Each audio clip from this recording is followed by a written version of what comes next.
Susie Wiles didn't accidentally become the story this week. In fact, she walked straight into it.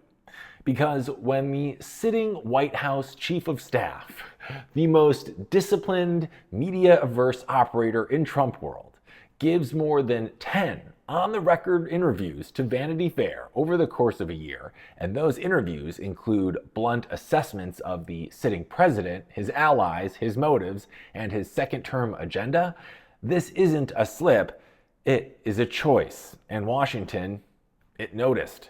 You see, the Vanity Fair piece was published this week, and it was based on interviews conducted by author Chris Whipple, pulled back the curtain on how President Trump's second term is actually being run, not through slogans, but through, personality management, internal friction, and constant negotiation with the president who, in Wiles' own words, has an alcoholic's personality despite never drinking.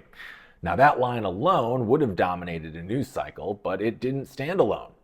So, in those interviews, Wiles openly acknowledged that Trump's governing style includes a real appetite for retribution.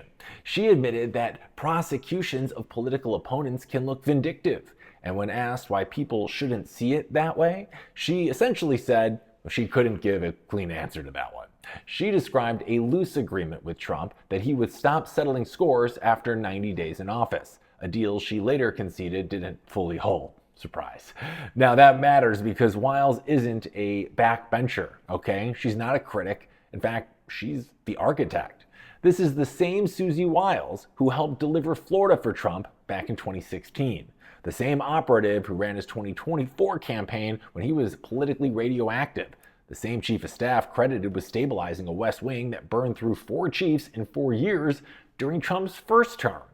She's known for knowing when to push and when not to push, which is why the rest of the disclosures landed even harder. Wiles admitted there was a huge disagreement inside the White House over Trump's sweeping tariff rollout earlier this year. Tariffs, she warned, could backfire economically, and which Trump announced anyway. Now, she acknowledged she urged caution on deportations to avoid mistakes, advice that was sometimes ignored. She said she opposed pardoning the most violent January 6th rioters, and she lost that argument too. Then came the foreign affairs policy bombshells. Wiles told Vanity Fair that Trump's Venezuela strategy was to keep striking alleged drug boats until President Nicolas Maduro cries uncle, suggesting a de facto regime change campaign, a framing that contradicted official public explanations and raised immediate questions about congressional authorization and escalation.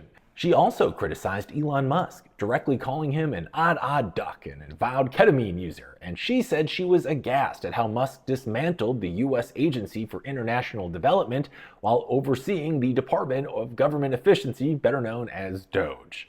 She didn't spare the allies either. She described Vice President JD Vance as a conspiracy theorist for a decade, questioned the sincerity of his evolution into a Trump loyalist, and said Attorney General Pam Bondi completely whiffed her handling of the Epstein files, accusing her of handing conservative influencers binders full of nothingness and falsely implying a client list existed. Every one of those people publicly rushed to defend Wiles after the article dropped. It's very interesting, right? That's not loyalty. That is damage control, okay? Trump himself brushed it off, saying he hadn't read the article, but agreed he has an addictive personality. Wiles took to X for the first time in over a year to call the piece a disingenuously framed hit job, notably without denying a single quote from it. And that is the tell there, my friends, because here's the polarizing truth. Susie Wiles didn't expose chaos, she just confirmed it. Inside Trump world, none of this was news, right? None of it. The fights, the impulses, the grudges, they're all known quantities there. What changed is that Wiles made them legible to the public. Now that breaks the central promise of her tenure, pretty much, right? The pitch of Trump's second term wasn't reinvention, it was containment, competence. The idea that this time the president's excesses would be managed quietly by professionals who didn't leak, didn't grandstand, and didn't, maybe most importantly, talk. And then the professional in the room talked. Not anonymously, not defensively, but candidly. Now, Wiles overestimated how much honesty the system could actually absorb, I think. She assumed voters already priced in Trump's personality, and she's probably right. But institutions don't run on vibes, they run on predictability. Markets don't panic over chaos, they panic over acknowledged chaos. Once the chief of staff confirms that advice is often ignored, that revenge sometimes drives decisions, and that major policy moves happen amid internal disagreement, the question shifts from, can Trump govern, to who is actually governing? And that is destabilizing, right? I mean, this isn't about whether Wiles keeps her job. She almost certainly will. Trump values loyalty, and by every internal account, she's got it. But influence is different from survival. And after this, Wiles' power is altered. Every future disagreement now carries an echo with it. Every internal warning risks becoming public context. Every move she tries to contain will be scrutinized through the lens she herself opened. Now, why does this matter to you? Well, because this isn't just gossip. It's signal. It affects markets that rely on predictable trade policy. It affects foreign governments calculating escalation. It affects voters deciding whether stability or volatility is priced into the next 4 years.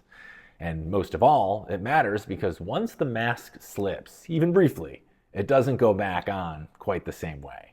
The system now knows what the chief of staff knows. And that kind of changes everything.